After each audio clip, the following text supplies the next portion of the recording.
The mind is more powerful than the body, and physical manifestations due to things like we're talking about are extraordinarily real. And I always tell people, if they ever want an example, find somebody who has seen, and I've witnessed this in my friend's dog growing up, a false pregnancy. Yes. Which by the way, I found out has happened in some of the queens of England, like some of the monarchs, let alone dogs, okay? What? Women with false pregnancies. Okay. This is a real thing, where they actually swell up, get morning sickness. Their belly will even act for the dogs, they get full nipples and they look like they're pregnant and ready to start feeding puppies. Oh yeah, and they get crazy moody and it's just like a thing. Do this if you're sitting in your car, at work, at your desk.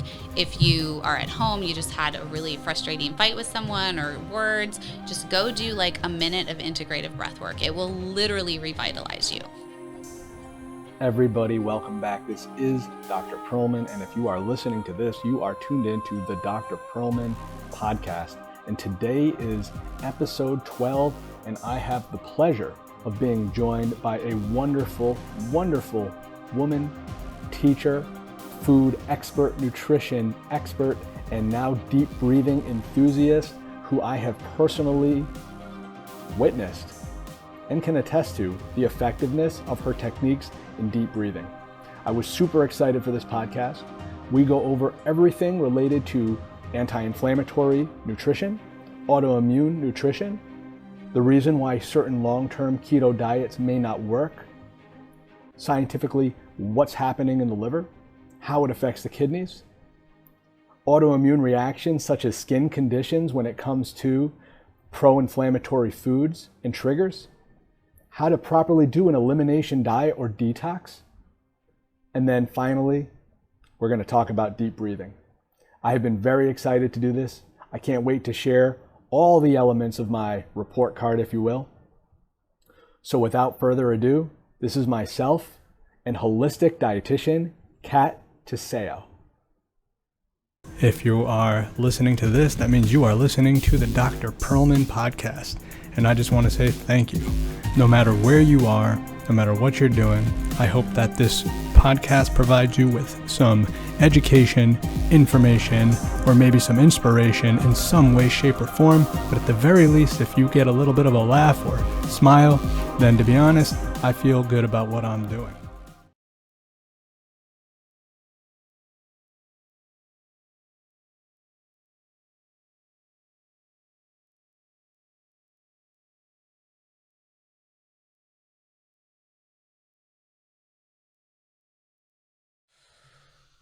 In through the nose, out through the mouth. I like doing the just let it out. Okay, Kat, guess what? We're recording. It's a beautiful day in the neighborhood. Go ahead and just come a little closer to the microphone until we do the breath work. Okay. When we do the breath work, it'll be back up. Yeah. Okay. All right. So first and foremost, this is a Dr. Pearlman-ism, or a Yoni joke, as my wife would say. And it's people who have listened to all my podcasts kind of know about this, but how on earth do I say your last name? I want to get it right. Really? Yeah. We haven't done this yet? Nope. Oh, okay. So it's Tiseo. Tiseo. Tiseo. So Tiseo is how American people would say it. Well, not American, you know what I mean. People that don't know Italian, I guess. But the I in Italian is an E. The E is an A. So Tiseo. Tiseo. Yeah. Tiseo. Very nice. All right. So today our guest, Catherine Tiseo. Tiseo. See, I just did it. You did it. Every time. It's the headphones. It's the new camera. It's the new pod suite. Yeah, we're in this super cool official podcast studio. So it's going to be the first time. I don't even know how this is going to come out. I know the way I'll edit it. I know the intro music. I know the outro music. And I know my guest. And Kat, let's put it this way. For the record, okay, because we don't want anything derogatory being said, and please get a little closer to the mic when you tell me. What is the difference between a nutritionist and a dietitian? Okay, yes, nothing derogatory, because I'm not like one of those. I'm not a hater. I'm not a hater to anyone. But basically, so a dietitian has gone to 4 years, through 4 years of schooling, and usually a year-long internship. And so it's like formal education per se, right? Yeah. And a nutritionist can be a myriad of things, from someone who has just read several books and maybe has a great memory and can educate people, which there's merit in that too. Someone that goes through like personal training programs and some nutrition. Sometimes they call themselves nutritionists. So nutritionist is a very broad term that can encompass dietitian, because dietitian definitely falls under there. I know when I worked in the hospitals, I liked referring to myself as a registered dietitian nutritionist. I thought I turned it off. Oh, okay. No, you can just go ahead and turn your phone off. Okay, sorry. That's all right. We're not even going to edit this out. Oh my gosh. We're going to totally roll. This is free form, totally organic, like the food we like to eat and tell people to eat. I'm so sorry. That annoys me. Thought I turned it off. But anyway, so as I was saying, so I like to say registered dietitian nutritionist because people understood that more. And we do, we are nutritionists to some degree too. Mm-hmm. Does that kind of clear it up for you though? Oh yeah, that clears it up for me and for the audience too. Because I know many times by accident, I might even say something like holistic nutritionist or she's a nutritionist. And I am, I'm all of those things. Like if you look at my Instagram, my hashtags, holistic dietitian, functional food dietitian. There's so many things. I think just that main thing that sets the dietitian and nutritionist apart is that formal education. Right. Because there are programs you can become a certified functional food coach. You can become a certified nutritionist. And those are all great. I think we all have something to offer in the end. So. Oh, yeah. And I think that, and I like, I guess, like, for example, like me being a doctor of, or somebody who is a master's of or PhD, and for you, being like an RD, registered dietitian, I think there should be a lot of, pride behind that. Clearly, there are things that I learned in grad school that I would, like, just my bachelor's, not even scratching the surface of.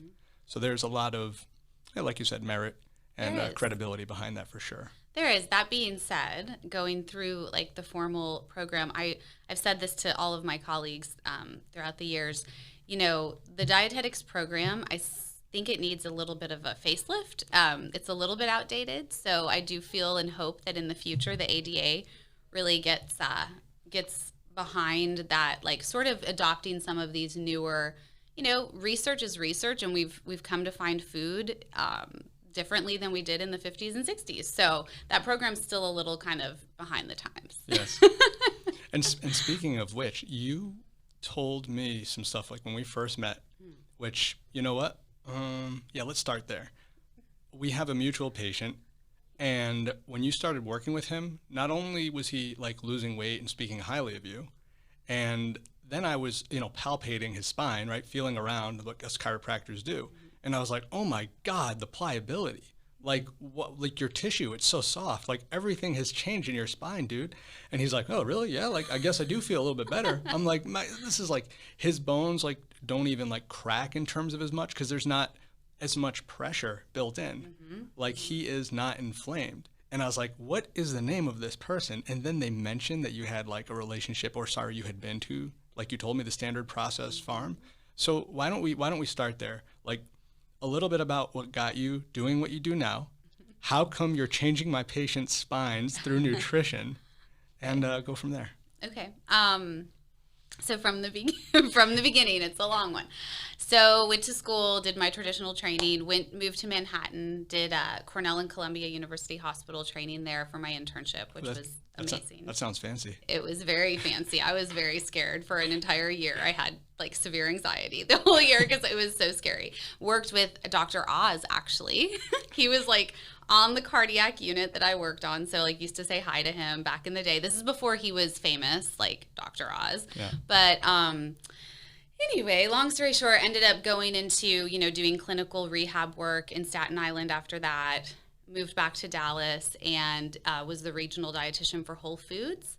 They were doing a spa little to see if it would work. And so became the dietitian for that for a couple of years. That's where I really started getting more into that alternative section of food, where I was learning a lot about that. And it was all my own teaching. But I realized, that's when I really realized the merit in kind of marrying the two, the conventional and then kind of that alternative. And so anyway, did that. Eventually, I think at that point I had my son. And so I stopped working for a little while. And that's when I started La Dolce Vita, because I wanted to do something that, I could be a mom, but then also help people. So that's what I've been working on. And I think I totally lost track of your question because I just kept talking. So was it just sort of about my background in general? Yeah, well, what I want to say is, first off, La Dolce Vita, the sweet life.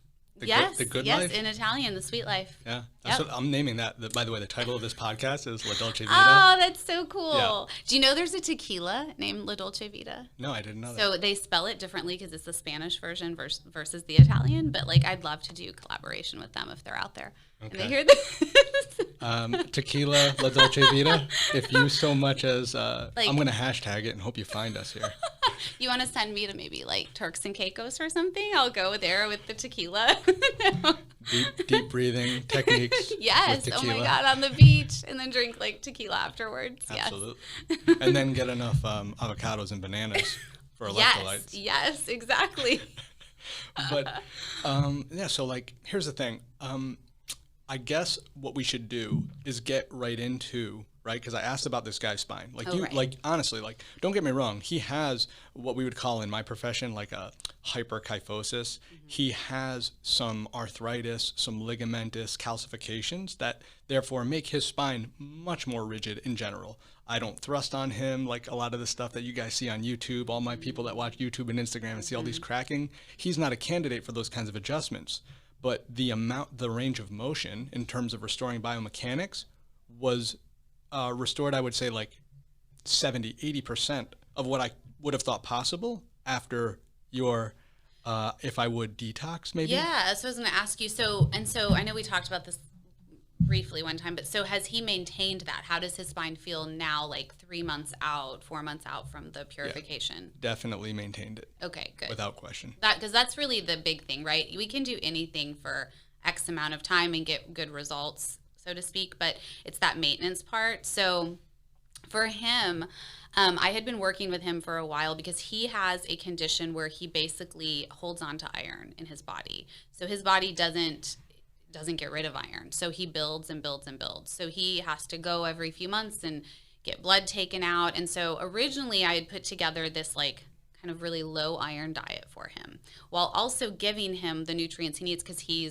plays hockey twice a week. He's very active. He's a big dude. Like there was a lot going on, right? So we started with that. And then, when I started my purification program in January, I had a group of 14 people. And it's the standard process program. It's a 21-day program, but it is one of the best, I think, on the market. I've been doing it for years myself. And so in that program, I believe that's where we kind of achieved those results because inflammatory issues just go completely to zero. Okay. It's crazy. Like diabetics, anyone that's on blood pressure medication, it all just like deflates while they're on it. And without, getting so into the science and or maybe giving everything away, what is like one of the reasons that is so effective? What makes this standard process supplementation and or detox, if you will, so effective? So, Standard Process as a company, I feel like this isn't like a paid thing or anything. I just love them. Yeah. But as a company, they grow all of their food on their farm in Wisconsin. And I was there several years ago and saw the soil. And I don't know if I can geek out on soil like for a long time, but if you know anything about soil and where your food is grown is how nutritious it will be, right? So when I was there on this farm in 2008, I literally got down. I was like in a dress and I got down into the ground and was just like, you know what it looked like? The soil looked like moist chocolate cake. Mm-hmm. It was the most beautiful soil I've ever seen. So they have, thousands of acres. They grow all their food there. Then they take it and they basically powder it down. So one of the main components of the program is this shake called SP Complete. And it's not a protein shake. A lot of people think, so it's a protein shake? No, it's not. It's basically a vegetable shake. So when you look at the ingredients on it, there's probably 40 vegetables. And every time you take that shake every morning, or some people during the program take it twice a day, 3 times a day, you are literally taking in every antioxidant like known to man. Wow. Yeah. So it's pretty amazing. So I think so it's the supplements themselves, how they're grown in combination with the diet restriction that we do. So it's basically fruits, vegetables, some seeds, and then protein on day 11. But days 1 through 10, you're vegetarian. Okay. Yeah. Now, one of the things that you just prompted in my head was you said fruits, vegetables, nuts, seeds, and I know a lot of the listeners out here, I'm just going to chime right in right now, right? Someone recently told me, and I was telling him that I went back to eating more carbs, much like we were talking about prior to recording, because of the whole scare of maybe some physiologic insulin resistance. But without, again, I don't want to get too far down it. Someone says to you, Kat, watch the sugar when you're eating that banana. Watch the sugar. Yeah. Do you see my eyes? I'm sorry. I just did like we saw it. So like, yeah, that's kind of my thought. Only because I wore a glucose monitor for 9 days before my shirt, and these manly biceps, it just kind of like ripped it off. Whatever. Hey, But all that being said, like what is going on here? I mean, fruit is fruit. Yeah, there are some more high glycemic, but when people are detoxing and they're getting the micronutrients, the antioxidants, the polyphenols, any which way you want to call it. Oh no, hold on, the phytochemicals. Any which way we want to label them. Yeah. Are we like watching the sugar with bananas? Are we watching the sugar with red cherries? Just elaborate on that a little bit. Oh my gosh, this is so exciting because this is one of my favorites. Yes, please. Okay, so the way that nature made fruit is perfect. We can't improve upon that, right? An apple, a banana, dates, any of these fruits. The problem is people are applying a philosophy to sugar into like these natural foods that are naturally supposed to be like this. So when you have an orange, for instance, and you have the vitamin C in the orange, you have probably God knows, 300 other like phytochemicals and constituents in that orange. So when you eat the orange, you are eating, yes, some fructose sugar. You're having the vitamin C, but you're having all these other things. So the way the body processes that is different than if you were to take a teaspoon of sugar and eat it. Or even, I'm going to even say this, vitamin C, just like by itself isolated. It doesn't work the same in the body when you take it out of where it naturally occurs. Yep. So that's the thing with fruit. We don't need to worry about, that banana is like high glycemic. Come on, seriously? Like, first of all, I love how people, they do like to hone in on things when I'm like, what is like the rest of your diet? Forget the one banana you eat a day. What's the rest of it look like, right? And it made me think, I'm like, do they go and eat a banana because they feel less, or normally wouldn't because they feel guilty because the night before they had brownies? Yeah, like who knows, right? There's so much like psychology behind that. But that's the whole thing with fruit. It processes differently in the body when you eat it in whole form, not juice form, in whole form, than it does when you just eat sugar. So those two philosophies cannot like coincide. Okay. Basically. And this is why I'm so glad that we got together. And by the way, as soon as I mentioned that, the whole sugar banana thing, boom, being in this new studio, 15 minutes in, not only am I not even nervous, this feels like home. This is home, everybody. As long as this recording comes out right, we're gonna be here every week. Okay. So, all right. Here we go. So now we know how you helped this gentleman. I almost said his name. We know how that changes bodies. We know how we can fight some inflammation with that. We know what makes that soil so special. We know why we like that food in whole form. Watch the sugar on the banana. Probably not, according to Kat. Watch the rest of your diet. How about that? Watch the rest of it. I like that. So here we go. Next question. I guess we should really just kind of dive right in head first. Okay, ready? I want to do this. All right.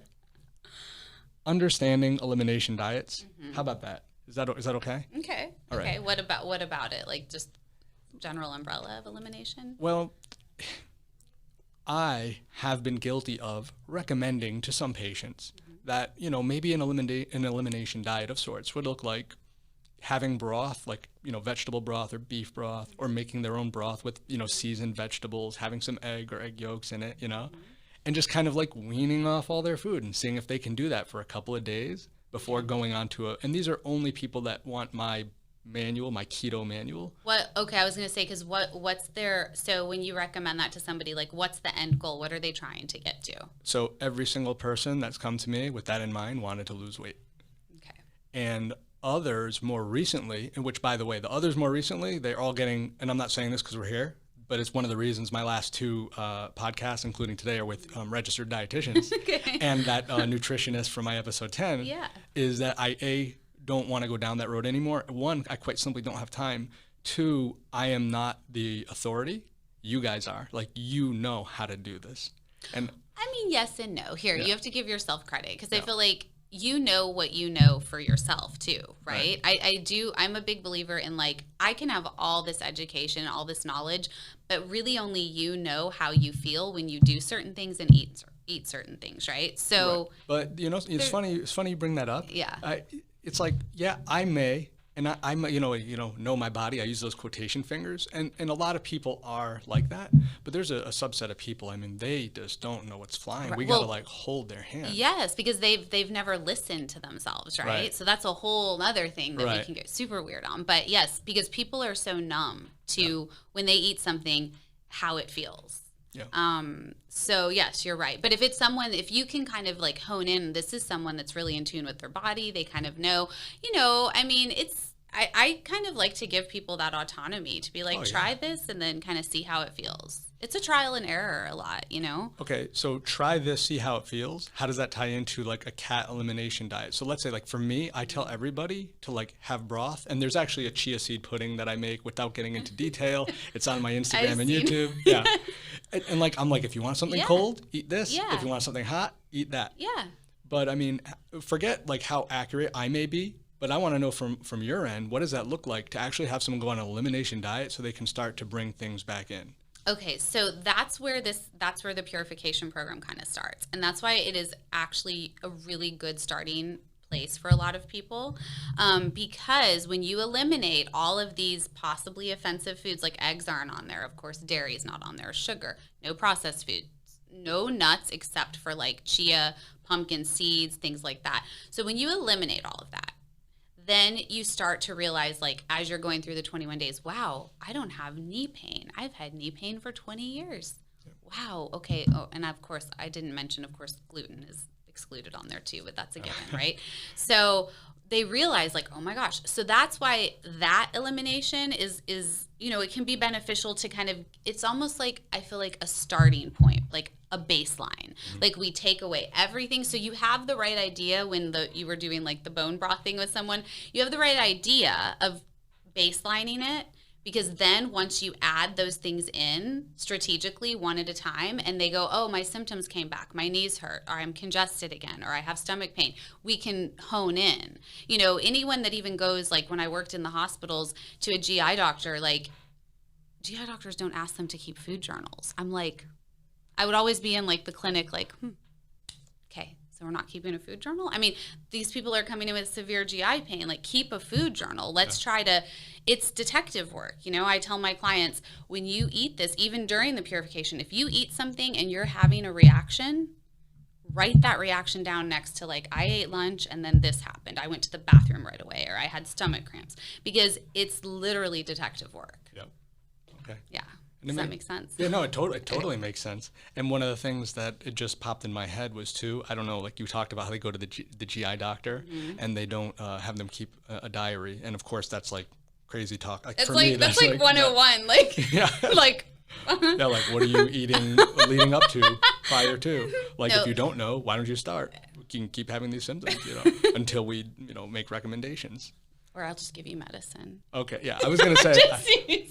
I love doctors. It's not that. It's just the healthcare system. It's like that. I had a girl that went in with gastritis, and they gave her medication. I was like, did he explain to you what gastritis is? No. Okay. What is gastritis? It's inflammation of. It's not a bullshit diagnosis, but it's kind of a general, right? You have inflammation of the GI tract. Yeah. You're vomiting and you're having some diarrhea.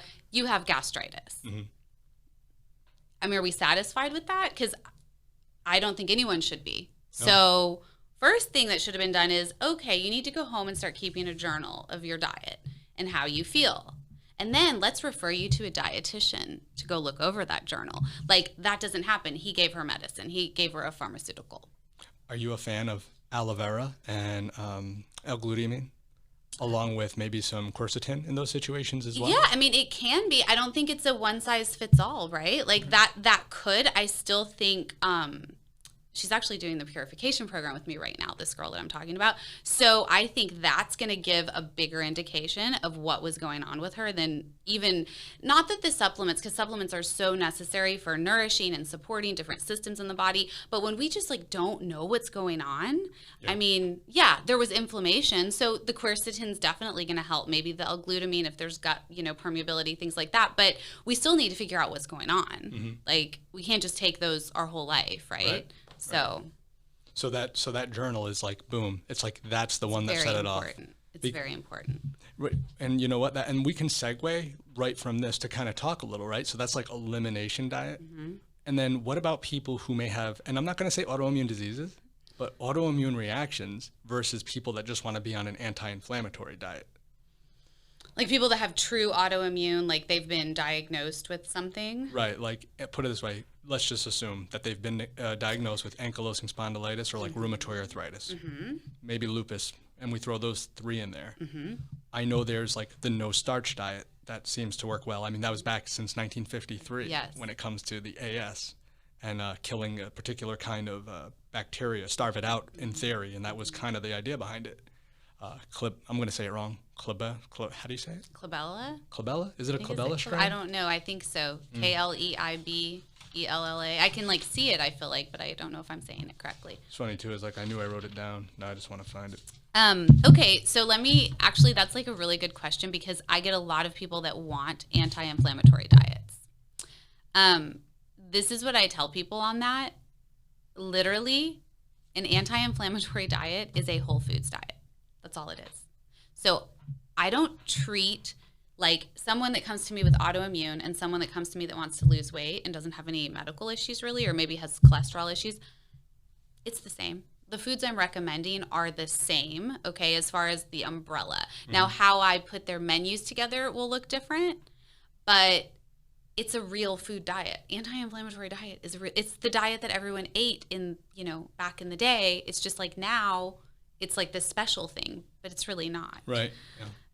Yeah. And I feel you. Like the more I look into it, or the more lectures I listen to, the more publications I read, it's really like the outskirts of the supermarket / real food. Yeah. Organic just when real. possible. Just like, try to eat like fresh stuff, right? Yeah. I mean, and there is still there is definitely validity to like avoiding maybe nightshades for people with some autoimmune. So there is some of that, but I don't get like super like restrictive on that stuff because here's the deal. Working with clients for 15 years now, when you restrict someone to the degree where they are just like so trying to do so perfectly, like you are then pendulum swinging over to this other end of like stressing them out, right? Yep.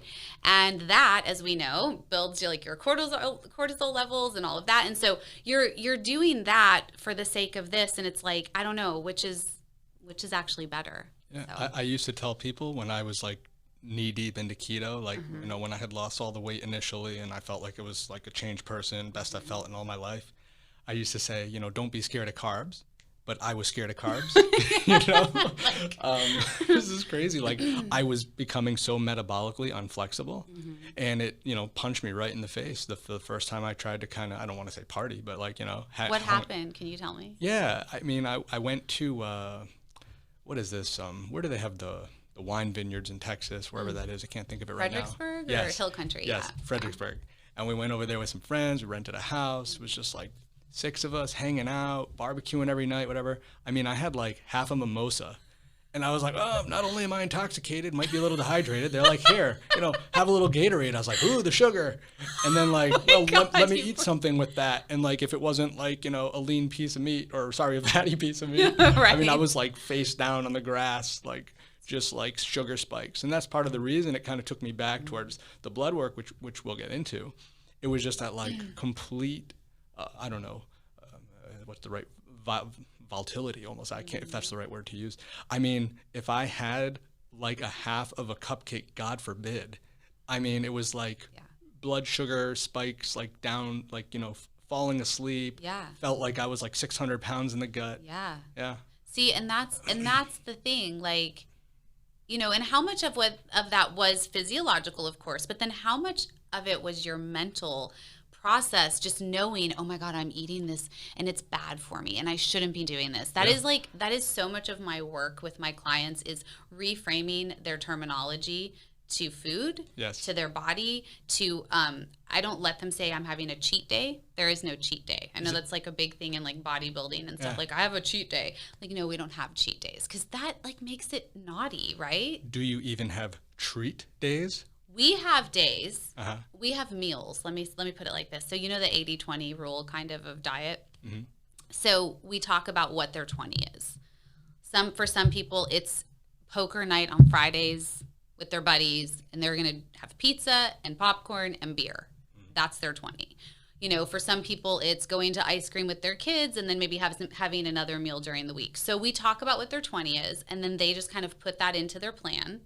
But we don't call it really anything. I say, what's your 20%? Okay. So it's you know, you don't want to ever put a negative term to that, because your body, when you are eating it and enjoying it, you will literally that intention will be there. Like, oh, I'm doing this, but it's my cheat day. It's my treat. It's my reward. Like, definitely no reward. Like, that goes back to like, even with kids, like, we don't reward with food. That's just not, we don't do it with adults either, right? Like, oh, Mark, you've been so good all week and you lost like 2 pounds, and go get yourself an ice cream. Like, I mean, no, right? So, it's just that whole mental process behind it. That's the part I love, I think, about what I do the most, is just teaching people that shift in the reframing. Yeah, no, that's right. And I'm going to read this right now too. Watch what I did. This is so cool. This is why we're doing this here today together.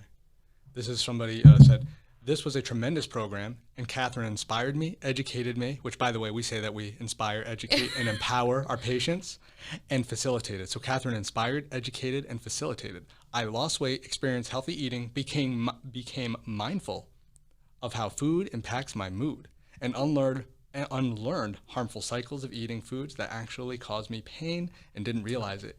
Catherine's the real deal. You will not regret it. Your health and life will be better. Boom.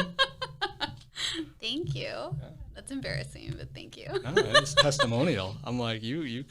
I mean, first off, again, our patient, and I saw that. I look at your content. It's really refreshing. I mean, and like you touched on the mental aspect of it. Somebody like me, who, put it this way, I'll be honest, my blood sugar does best when I have moderate protein, pretty moderate fat, low carb. Mm-hmm. Eating my carbs around exercise cycles, and I do fine. Like, I don't even surpass 120. I'm down in the 80s. Yep. I feel very balanced. Now, how much of that is mental? I completely accept that there is a psychological component to it. But where I was going with this is, I see one of your posts, and I see some feta cheese, some mango, some berries, and some chia seeds, and plenty of nuts and seeds that I used to eat when I was more of a plant-based keto, but that's a whole other discussion. And I look at your post and I'm like, oh, it's okay. It's okay. I'm going to do this. And I feel good about it. Crazy. It is. Yeah. Well, not crazy. Okay, I'm not going to get political on here, but let's just talk about 1 second. Because here's how I was just having this conversation with the psychological part with a friend yesterday, my cousin.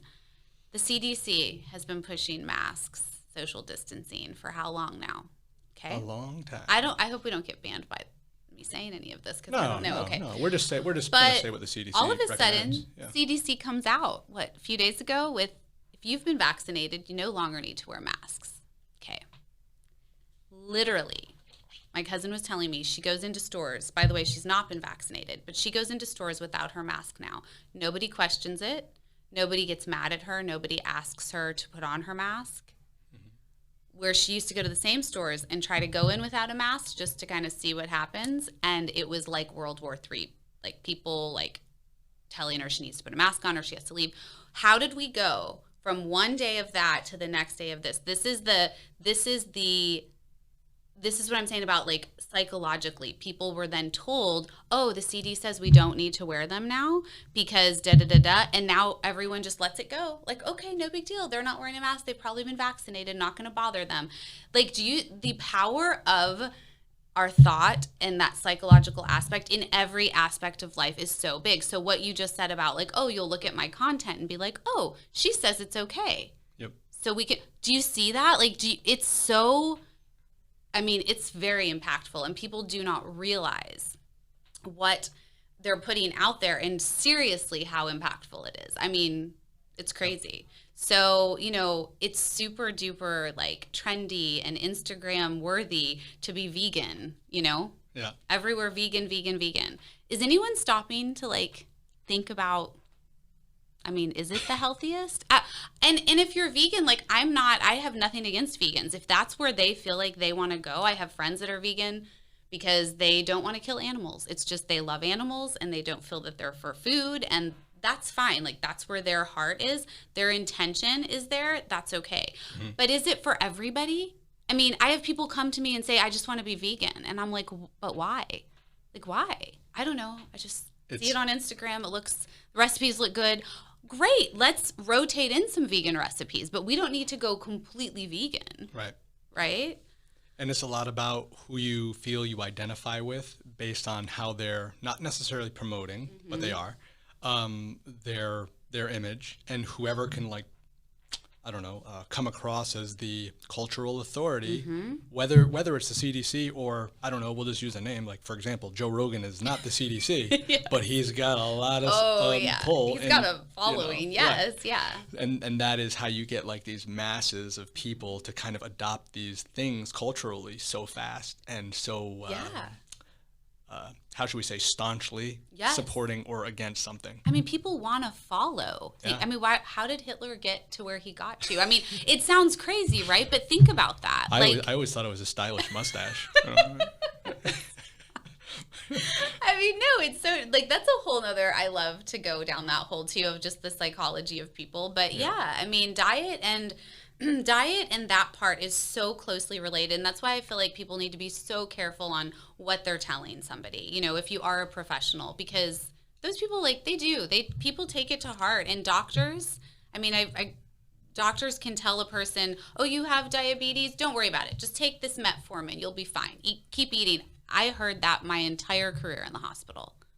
And it's crazy because then they eventually like peter out on that and they have to go to insulin, and then they finally come to a dietitian, and it's like, okay, if you would have started this like 10 years ago on your diet, we wouldn't be at this point, you know? Yeah. But it's just that whole, like, everything just kind of needs to shift on the thinking of food basically in our society. Absolutely. And that's why, like, I mean, 90% of the podcasts I do are probably devoted towards nutrition in some way, shape, or form.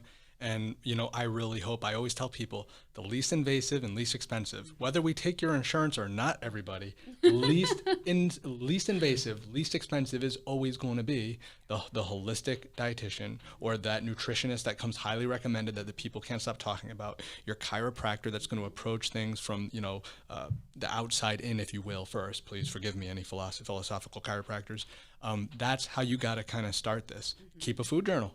And, you know, eat a whole food. I'm not going to say it, plant-based. Eat a whole food, you know, diet of healthy things that have this certain amount of nutrition. Now, without getting, again, too off topic, because that, like, everything you just said was like, oh, the psychological aspect. And then we went down to like how things are politicized and what we're exposed to. I just don't want to leave it dangling, but the autoimmune type diets, just in case. And here's the thing. I know people out there will kind of self-diagnose. There's nothing wrong with that. Like, if you're in tune to yourself and you're breaking out, and by the way, I just read something the other day on some kind of healthsomething.com, rosacea, right? Rosacea, like redness of the face, chronic people, whatever with rosacea, 5 out of the 6, not symptoms, excuse me, causes of rosacea, 5 out of 6 were diet. You know, we're diet. So I have my own personal story on that. Oh, tell us. I had really bad rosacea when I was about 19 or 20. Okay. Like, really bad. And I wasn't eating, you know, I was a kid, so I wasn't eating the best, but it's actually that's kind of what started me down the hole of nutrition. I'd always been like working out and kind of exercising, and I was like, they had opened a little Whole Foods in Richardson near me, and I was like, what is this place? It's like a hippie grocery store. And I went in there. I mean, this was 1996, 97. So nobody, back in the day. Yeah, it was like way back in the day. Like, nobody knew what Whole Foods was, and it really was a hippie store. And I went in and I started taking these wheatgrass shots, and I had no clue what they were. and I would vomit almost every time I took them. I was like, oh, and I would but I kept going back. Like I go out for a really hard night of drinking, and then I'd like go into Whole Foods the next day and be like wheatgrass, and I'd like take my wheatgrass shot. But over time, and then like reading and being exposed to the food there, I started shifting my diet, and it was gone probably within a few years. Like I haven't had any issues ever since then. Wow. So, I mean, that's just a little bit of a personal story, but yeah, skin conditions, autoimmune conditions, all of that. I mean, and let's talk autoimmune, because pretty much the entire population is going to have autoimmune in the very near future. I mean, I read something the other day, statistically, like it's like 65%, 70% of people have autoimmune already. Autoimmune is just simply like, have you had a thyroid issue? Then you have an autoimmune disorder. Mm-hmm. Have you had hives without any like really diagnosis of why the hives happened? You probably have autoimmune. The autoimmune encompasses such an enormous, category. So really autoimmune is just... Yeah, antibodies attacking antibodies. And honestly, I'm going to say the environment, our environmental stuff, the stuff they make these carpets with, the stuff they make the flame retardants with, all of that stuff, we get inundated by that every single day. So how can our body, like, think about that. Like, how can it kind of fight everything and then still stay healthy? And I don't think you knew this about me, because I don't know if you ever saw it on my Instagram, but I actually had breast implants in 2008, which is very, like, knowing me, like when I would tell all of my friends, like, yeah, this is what I'm going to go do. Mm-hmm. I'm going to go get these breast implants. They were like, you? Like, because I was always like Miss like natural. Anyway, got them taken out in 2013, end of 2013. Yeah. So even that, like, if you're a woman and you're experiencing lots of strange symptoms and you have breast implants, like, oh my gosh, I can help so much even in that realm, just from my personal transformation. But, anything like that in the body. Now, some people can go their whole life, they have no issues, totally fine. But then some people, because of their composition, it just affects them differently. Right, there's not a one size fits all. What were you experiencing? So it threw me into autoimmune, thyroid, like major thyroid stuff. I was having like numbness and tingling all the way down like my arm on both sides. Okay. Just chronic sinus infections. I had never had a sinus infection in my life. Wow. And I had like 2 or 3 a year, to the point, like, I don't take antibiotics. I wasn't like a big, I was on antibiotics like 2 or 3 times a year for like 3 years, which is so not me. Just lots of very strange things. Was it silicone or saline? They were saline, but the shell is silicone. Okay. So, even with that, right, it's still, the shell this is like a whole nother thing we could like jam on another day. But breast implant illness is a real thing. And a lot of doctors will poo-poo it off and say, oh no, you're fatigued a lot. You're just stressed. Yeah. Oh, this, And the other problem is a lot of people just aren't in tune with their bodies. So they feel like shit, but they don't know why. Right. And I mean, they have these great boobs. So like, why would you feel like crap? Like, your boobs look great. Like, it's okay. I mean, it's just that mentality. But it's a real thing. Yeah. Wow. No, this is brand new to me, but it makes sense. So anyway, that going with, all of these factors, these external factors coming in from our environment, maybe what we're doing to ourselves, then the plastics in our bottles that we're drinking our water from. I mean, think about all of that. It's amazing that we wake up every day and we're able to function. Like, our body is getting inundated all the time. Yeah. And especially because we're kind of going down that road, like hygiene hypothesis, right? Mm-hmm. Like, I'm the biggest fan. Like, nothing made me more mad about this whole pandemic situation than the social distancing / over abundance of the alcohol related, sanitizers. Hand sanitizers, of the constant, sanitization attempts at cleaner hygiene, when all they were doing, I mean, think about how dumb it is with the places that have like the hand dryers, like the air dryer, right? Yes. I mean, you're over there washing your hands, hopefully with soap, and then you do that because they're trying to cut down on paper, and then you touch the same door of the guy or the girl that didn't wash their hands. But this is what I'm saying. This is the irony and the contradiction of so many things in society, right? Yeah, we could go on like all of those all day long. But yeah, it's true. I mean, germs, like we need a certain amount of germs, and those hand sanitizers, like even working in the hospital for as long as I did, I never used them. They were always right by the door. I always washed with soap and water. They're just, it's not good for you. It's not good for you. And so I said this to a friend when the pandemic first started. I said, you watch. We're going to overuse hand sanitizers so much to the point that we're going to kill all the good stuff. Okay. And then we're going to have a whole nother pandemic of these like nasty bugs taking over on like bacterial skin level because everyone's killed everything. Mm-hmm.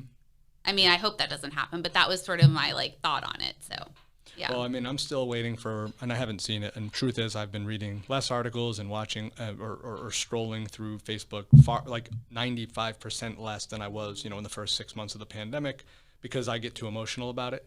And I'm just waiting for, that, hospitalizations to like boom out of control again. But it's like, it's not even COVID, just based on like what you're saying. People have been locked down and stayed away for so long that they go to give their uncle a hug and all of a sudden they're like, got a little rhinovirus now. And again, up here. Hospital. Well, and up here, yes. Like, I'm not saying COVID is not a real thing, right? I'm not like saying that at all. But if you are literally inundated with that fear all day long, and you're a person that sits and listens to the news and watches the news and reads all these articles, and you have it in your head, like you said, you're going to go out, give someone a hug and be like, oh my gosh, now I'm not feeling well a day later. I mean, that's a real thing. Our minds are like, it's mind control, like when you try to like fear monger, right? The mind is more powerful than the body, and physical manifestations due to things like we're talking about are extraordinarily real. And I always tell people, if they ever want an example, find somebody who has seen, and I've witnessed this in my friend's dog growing up, a false pregnancy. Yes. Which by the way, I found out has happened in like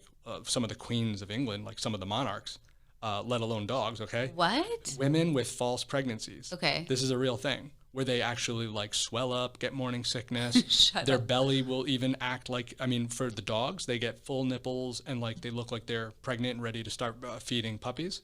Oh yeah, and they get crazy moody and it's just like a thing. So you just to kind of elaborate, it's so true. The power of what you're talking about. Yeah. I mean, there are things where I see people all the time with, oh my God, what would we call like a trigeminal neuralgia type symptoms, the burning and tingling of the face, ridiculous migraines and vertigo-like symptoms. And a lot of it is like you adjust them, which, look, I know how powerful what I do as a chiropractor is, and chiropractors out there, we do some pretty amazing things, especially in the upper cervical, as my mentor would say. But once you get the pressure off that area, like, let's just assume that was the problem. Cool, science, we'll find it. One day I hope we get enough of the, valid science to back that up. Yes. But what if they feel relief from that and they're like, yeah, that fixed my problem. But some exposure to something made them think that was that problem. And stress brought on that physical manifestation, and boom. But they don't have any way to get out of it. Exactly. Oh, well, I have a way. Or we have a way. I know. Like, this is a good segue into breath work, but this is where... And everybody's looking for a way. Everybody is. And that's the thing. You're not going to outthink your way out of that. And that was one of the things I learned, as I dealt with my clients, and like, whether it was an overeating and undereating, very restrictive person that came to me and just wanted like this super regimented, I was like, okay, I can give them all the education, all the knowledge, all the menus. They can follow them, but we would always backslide at some point, right? Because I could never quite get into like the psychology of why, when they had a fight with their husband, they went and got a large ice cream at Dairy Queen. Or why, when they were super sad, they ate a whole bag of chips, right? Like, we could never touch that part of it, because me willing them and telling them, it's okay, you can do it, you don't need to go to, it's just not going to work. Like, it was way deeper than that. Oh, yeah. So when I discovered the world of breathwork last year, when I did it, of course, with myself and all the release that I had, and I was like, wow, and I've been doing like self-work for years, but this was like different. This wasn't thinking about it. It wasn't analyzing it. It wasn't trying to like counsel myself out of it or someone else doing that. It was literally letting the intelligence of my body do what it needs to do. And as a chiropractor, you understand that. Yeah, that's why I just smirked. You just said it, innate intelligence. Innate we talk intelligence. About it all the time. We were made perfectly, honestly. And so knowing, like, if you give your body what it needs to heal, if you set that ground, that foundation, your body knows how to do it. And so that is where the breath work part of it, you know, for people, especially like during COVID, you know, I've been so excited because thinking about all the people this can reach that have lived in a state of fear and panic and anxiety, just severe fear for the last year, isolation, all of that. It's just, we all are going to need to breathe like extra for several years from now, just to kind of release all of this. Mm-hmm. So, and let's do this. Let's come back to the breath work. Okay. Because I know sure. you're going to like totally take control at that moment. Yeah. I guess, so that's going to be enough for the autoimmune. And what I want to know now, oh yeah, shoot. The whole thing I was blabbing on about for like 2 weeks on my channel. So my blood work. Yes. Like, am I healthy? I mean, Yes. I kind of have this established, and we can leave alone that Genova thing. Let me tell you, I got a bone to pick with Genova Laboratories, everybody. Don't go there. We're not going to go there. We're not recommending this Okay. Genova advanced lab study, but the basic blood work, which, you know, we're going to go, Kat's going to take us through this, all of this here. We're talking blood pressure, blood sugar, Well, that fasting matters. insulin. What is your blood pressure? Are you okay on that? Yeah, no, I'm okay. I mean, put it this way. 2 years ago, I was like 111 over 59. So I'm Yeah. like really like low. My resting heart rate was like 57. Okay. Yeah, but I was like 111 over 59. Okay. Like I was like just a ripped, you know, distance athlete. Yeah. And then now I kind of was like, oh, shoot, opening a business. I'm going to get a little stressed out. Okay. And now it's probably like 118 over like 60 something. Still good. But still good. But do you really think it was like the stress of just kind of your lifestyle stress? Oh, 100%. Okay. 100%. I mean, I have students that ask me all the time, all the time. They say, is being or opening a practice, is it more stressful? Like, what's more stressful, right? Opening a practice or being in school? Because when we're in school, it's like boards, grades. Yeah. Oh, did you hear about so-and-so's class? And I remember what a guy that graduated just before me told me. He says, same stress, just different. Yeah. And man, was he right. But for me, opening the business and having to put money in the equation and in the beginning until I have my, you know, new assistant, Yes. it's like talking money. And yeah, like I just, It's like very it was very stressful. And it's all on you, you Yeah. know, it's so different. It's Yeah. a different type of stress for sure. No more student loans there to bail you out, and no more, you know, oh, it'll be okay. I'm going to go talk to this professor. Maybe we'll work something out. And next thing you know, I'll have another opportunity on a test. No, it's like, if they don't like you in practice, or if you can't, you know, keep your doors open, Yes. you're done. No, it's true. Yeah. It's totally true. But that's not going to happen to you. So Oh, don't no, worry. no, totally not. Like I've been so blessed. I mean, that's Yeah. one thing over here, and I'll say it like proudly. One is, I guess you could say that I've developed this kind of almost like, I'm trying not to say something that's like braggadocious. It's okay. It's like, I have mastered the art of having a low overhead single doctor office. That's awesome. And watching the growth over the last 3 months, I know exactly where it's headed. And now it's about delegating, not just within my own office, but also getting people to the right people when they may not, even if it's co-managed. That's the thing, is that I can't do everything. Nope. And I'm certainly not now trying to do everything. I'm like, hey, we're going to clear your nervous system. We're going to take pressure out of your spine. That's all very technical. I'm not going to go down any further.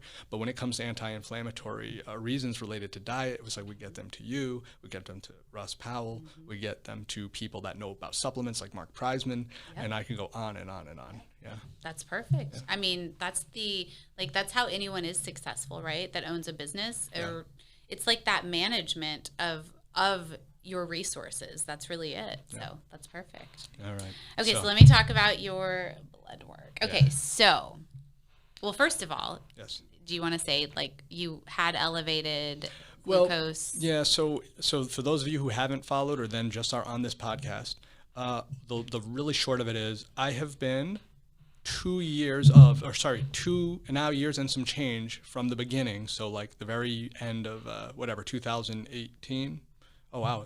We're going on 3 years now of being on a ketogenic diet. In the beginning was like strict plant-based keto. And when I say like 4 ounces of meat per meal, I mean like 4 ounces of meat or fish per meal. Okay. Everything else was vegetables, olive oil, avocado. So you were plant-based keto for a while. Plant-based keto. Okay. I mean, for me to have more than 4 ounces of beef, and or animal per product meal. per meal was like crazy. Why'd you transition over to more just like a strict keto? So then over time, like everything was going good, like within the first 6-8 months. Then I started having a lot of adrenal problems. My creatinine was actually very high. I don't know, like closer to like a 1 point something, I think, on the blood work. I just knew I was dehydrated. In other words, like I was way too lean for my own good. I was probably getting down to about 6% body fat. Okay. And I was running like 4 to 5 miles every morning and just like couldn't keep up with like the demand, couldn't get enough calories. And my back had actually had a recurrent injury at some point.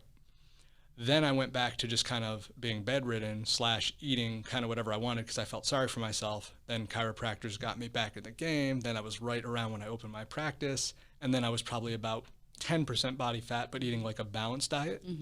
But then really it's actually Paul Saladino's Carnivore Code that I was very influenced by, and listening to more of Mark Sisson's stuff in the paleo diet. So I just kind of did more of an animal-based, plus it was making me eat less so I would get through longer periods of work and promotion and events. So I was like very satiated by having like brisket and beef or chicken and pork, whatever, with some avocado. So I was doing way less salads. And I was going like much more animal-based heavy.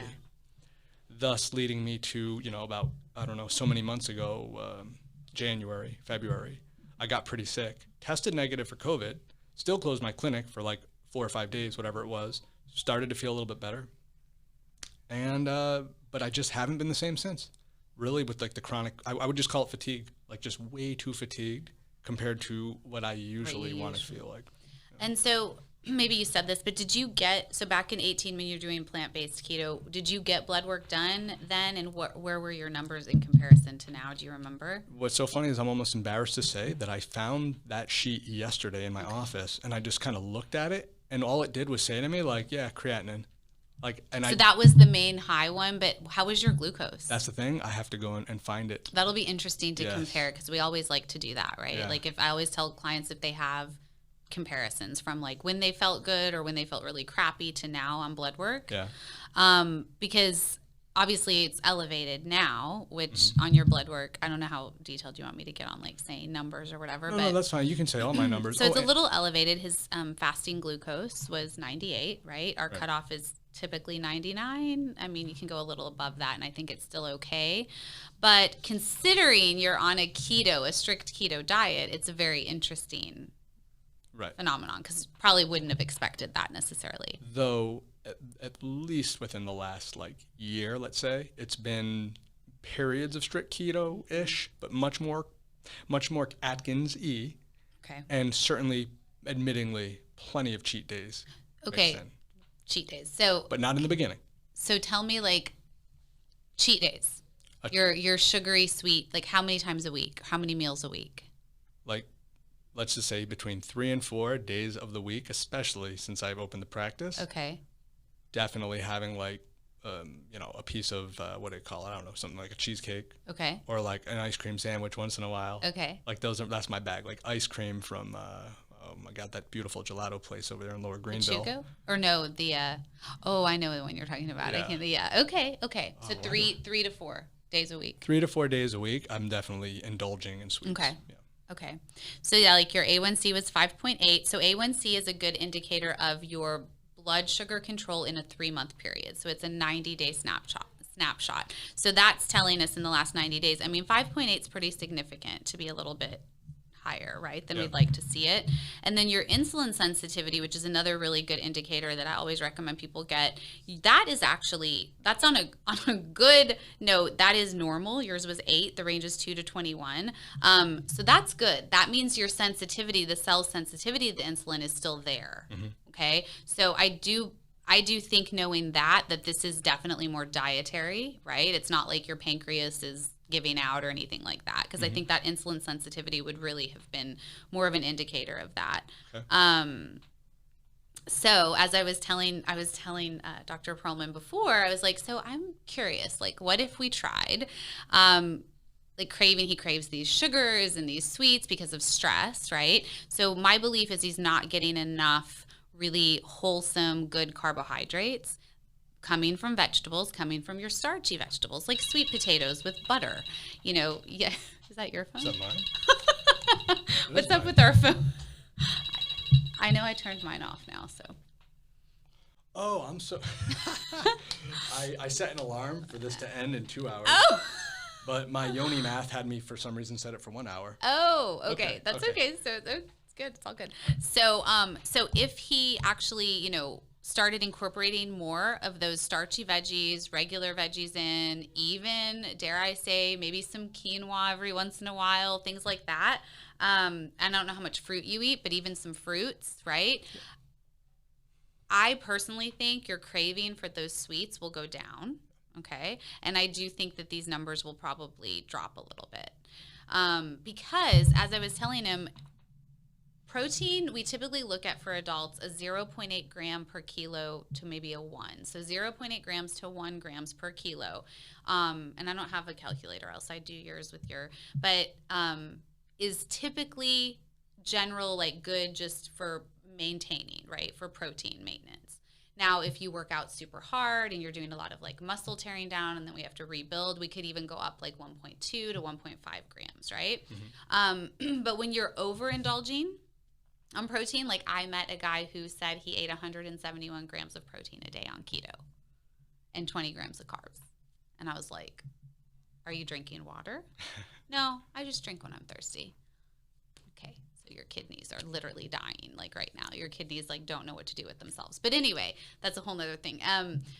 When you do that, you would make my wife Jen very happy to hear you say that. Really? That's her big thing. She's like, drink more water. Damn it. You have to drink. I mean, if you're ingesting that much protein, it's just like guys that I've had bodybuilders that come to me that take the creatinine supplements, and I'm like, okay. So do you drink like literally gallons of water a day? Because if you aren't, I mean, I'm not a proponent of those supplements, but if you are going to do them and you're hell-bent on it, then you need to be drinking so much water, right?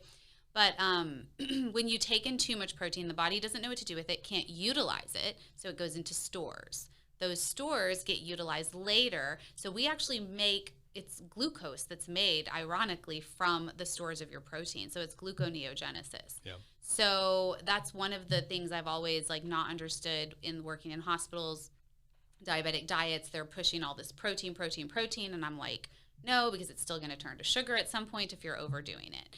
So I was telling Dr. Pearlman, like, maybe, keep a little bit of like a nerdy, geeky like regimen, like of I'm going to have, try it. Start at 1 gram per kilo in a day, however much. How much do you weigh? 172. We'll call it what 170. Is that? So 172 divided by 2.2. Do you have a calculator? Yeah. Here we go. Well, let's find it. 172 divided by 2.2, 78. Okay, so 78 kilos. So if you kept a very strict 78 grams of protein per day, then kind of see how you feel, see where that goes from there, adding in a little bit of those like whole carbs in there, like the sweet potato, quinoa, things like that. Mm-hmm. And then, maybe get your blood work in 3 more months, see where it is. That would be a really interesting experiment. Yeah, and that's, put it this way, I would say, it's pretty valid. I've eaten much, much, much better ever since the glucose monitor, honestly. Like, stable. I know what to stay away from. Mm-hmm. Like what spikes it. Yeah. Which, for those out there, again, who, if you haven't listened to my stuff recently, long story short, you want to see my glucose get out of control, want to see me be pre-diabetic, watch my glucose 2 hours after a Snickers bar. Watch me wake up the next morning from 200-calorie Snickers bar. It's bad. Really? Yeah. Like up to like 149, when it was 139 is when I measured, but then like even an hour after that it was still like 126. I was like, that probably went higher. The next morning I woke up at like 106, up as high as 116 between that and the bathroom. And I mean, it was bad. By 2 days later, without anything bad, even having a little bit of honey in the evening and some fruit and just kind of, a regular day with, a couple of, or half a pound of meat in the day. It was like at 88 weight, rising at 88, about a baseline of about 94, never higher than like 120 something, but really hovering between like 94, 96, 100, like just. So isn't that fascinating? And then like I've seen people who are 100 pounds overweight, they eat crap food all day long and they go get blood work done and their A1C is great. Their fasting glucose is great. It's fascinating. Yeah. I mean, it just goes to show you like how each person needs to be taken on a one-by-one basis. There is no cookie cutter for anyone. Yeah. You know, for some people, and I actually, when I'm planning menus, like if you were to ever look at one of my clients' menus, I might give them a day where some of their meals look more keto. And then I might give them a day where it's more plant-based. And then I might give them a day where it's more this. Like, I kind of mix. Like, I think the perfect diet is a mixture of everything. It's not just one thing all the time, you know? We're just going to mix it all around because that's really what the body needs. Right. One thing I wanted to say, because I did want to talk about some of the labs that I think are really important that I like to ask people for when they come see me for the first time. So the A1C, like you got the fasting glucose, the insulin, those are all super important because those are telling us how our body is processing the macronutrients and the micronutrients in our food, right? And so when we have an elevated A1C, when we have elevated glucose, that's literally telling us there's oxidative stress on our DNA, on our proteins, on our cells. We don't want that, right? We don't want that oxidative stress. So that's, you know, beyond, this is why it's so infuriating. Someone goes to a doctor, has a number like a 5.6, 5.7 A1C, and the doctor says, you're not diabetic, you're borderline. Keep doing what you're doing. Just, it's okay. Yeah, we don't have to worry about that. Don't worry about it. Yeah. And then they go back a year later, they're full-blown diabetic, right? Yep. But this is the part I can't understand. I mean, a doctor went to medical school. They know what role this plays on your DNA, your cells, all of that. They know what kind of like pressure this is putting on the body. So these are things that, as long as it's not a type 1 situation where your pancreas does get inundated with a virus, and this happens to people, right? I saw it in the hospital, pediatrics all the time, little kids coming in with type 1. It's a totally different beast. But if we're talking type 2, these are preventable things, like 100% preventable. We don't have to get to this point where you're on insulin, because that's, once you're there, it's hard to really go back. So that blood sugar panel is so, so important. The other one that I really like, and I think, well, you had gotten the homocysteine panel, which I guess a lot of people don't get this. This is one that you really have to like recommend if you want this from your doctor. But the homocysteine actually can give your body, it gives you like information on how your body methylates things, like especially B12, folate, things like that, right? Yours was completely normal, which was fine. On that one, it wasn't, but yeah, on this one, it was. So the homocysteine also is sort of an indicator of your stroke and heart attack risk ratio. So your B vitamin status, which yours was great. And also what a lot of people don't realize is your ability to detox. So detoxification is really, really important. And I know there's a lot of like traditional dietitians that don't believe in detoxification and they don't believe in purification programs. And all I say to them is like, come watch someone work with me on a 21-day program and tell me you didn't see a difference from day 1 to 21. Because I know research doesn't say anything about it, but it's a real thing. Right. So our body, as we age, that's why when you're 21, you can go have a massive night of drinking and wake up the next morning on little sleep and still feel pretty good, right? You try to do that at 40 or 50, and I swear to God, like you want to die, right? It's just not the same. Because those systems, those detox pathways, they just, like everything, we just have to support them more. It doesn't mean that we're less than a 21-year-old, right? It just means that we need a little more support. So I always tell my clients, like the glutathione, liposomal glutathione is a really good one. The NAD is a really good one that I just did this whole, I'm like super geeking out on NAD now. But that's another good one. Milk thistle before you go to bed at night. All of those are just support for your liver and your detox pathways. Did you just say milk thistle? Milk thistle. What's that? Do you not know what milk thistle is? I wish I would have brought it. Wait, this is a product. It's a supplement. Okay. Yeah. And what is it? Milk thistle. Oh, milk thistle. Yeah. Okay, for yeah, your that's liver. The headphones. 100% got you. Yes. All right. So I take it every night. I take one. But if I have a night where I've had a little wine or I've had maybe a little more to drink, it's not very often. I'm not a huge drinker. But when I do, I take like 2 or 3. And I with a big glass of water and go to bed. Okay. Now that I know you said milk thistle, totally understood. Okay, I want to know something because you touched on something like a 40-year-old having to watch out, like he can't handle what the 20-year-old handles. And we think about, right, why was I, 15 years old eating, boxes of cereal before being in my 20s when I'd be at the casino trying to play some poker and I'd have a sandwich and I'd be asleep at the table.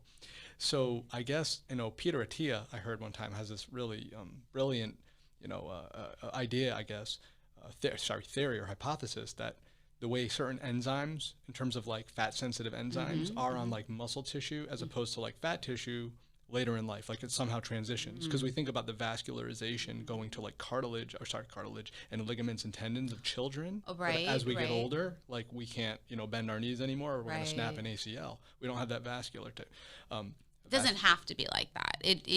Right? Or does he say it's just naturally kind of goes that way? His theory is that it kind of naturally goes that way. And then my theory is kind of a bit of like, I believe everything in life, like everything, it has a principle of diminishing return, especially in excess.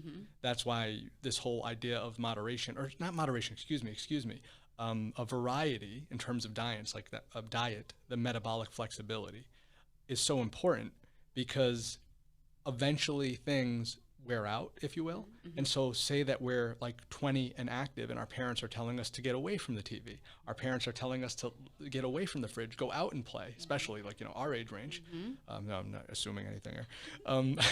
We go out and play, and like we not just burn off the calories, but we're using that energy. Our bodies are they know what to do with it. And eventually we hit this like plateau. In our 20s and 30s, we become more sedentary, and we don't get up, and then we're in like our 30s and 40s, and now we're really driven, we're really at the computer, we're staying stationary, and all of a sudden we have these terrible, metabolic diseases or chronic diseases.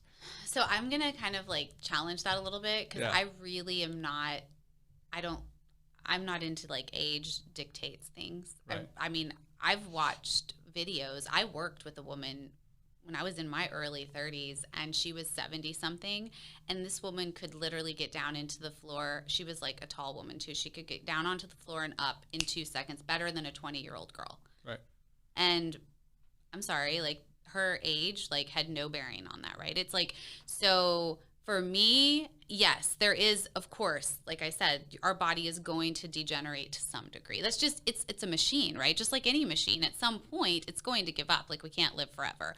But if we support it and we give it the right foundation, I don't think age should play a factor really in any of this. Right. And what I was leaning towards, just to defend myself, because you were challenged, in case I had misunderstood something or I didn't come off clear enough, I was kind of blaming the environment. Yes. To kind of like enable us to become more sedentary, but also keeping the same habits of the way we ate as children that we got away with, because maybe somebody was keeping us accountable or kind of telling us what to do. And unfortunately now for kids these days, they are almost told probably to stay in front of the monitor more than what we would have been told. Right. But anyways, No, totally. Because age shouldn't be a barrier. It like, really shouldn't. Yeah. I mean, it really, really shouldn't. I think that you're right about that. Kids, especially nowadays with all of the computer stuff, that drives me absolutely bonkers. Like, I am so curious. Hopefully we'll be here to see it, but like, what are they going to be like in 40 years when they're 50? Like, what will that be like for them? Hopefully the pendulum's going to swing, right? And they're going to kind of realize, like, this sucks. Like, I'm not moving my body. And we really need to take a page out of like Europe's, handbook when it comes to like life-work balance. And we really need to get out there and promote more recess. We need to promote more vacation 100%. Time.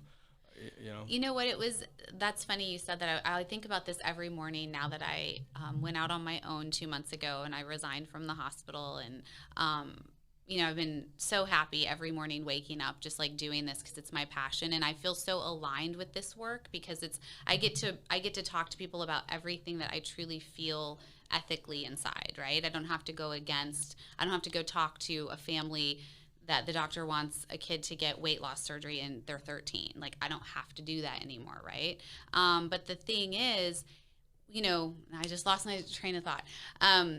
When we look at, dang it, I lost my train of thought. Well, hold on. I was thinking about something else. How common was it for like that recommendation. Yes. I know there's some guys out, well, not every doctor's evil, not everyone's equal.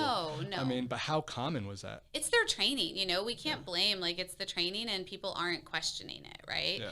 But it was getting pretty common. Not when I first started working in pediatrics, but towards the end there, I was seeing more clinic patients and weight management, and it was getting very common. And that's just where I at one point in my career with adults had to work at a medical center that did a lot of weight loss surgery on adults. Yeah. And that was very hard for me ethically. But then when it got to this point with the children, I was like, I just can't. I can't go in there and encourage this family to do this.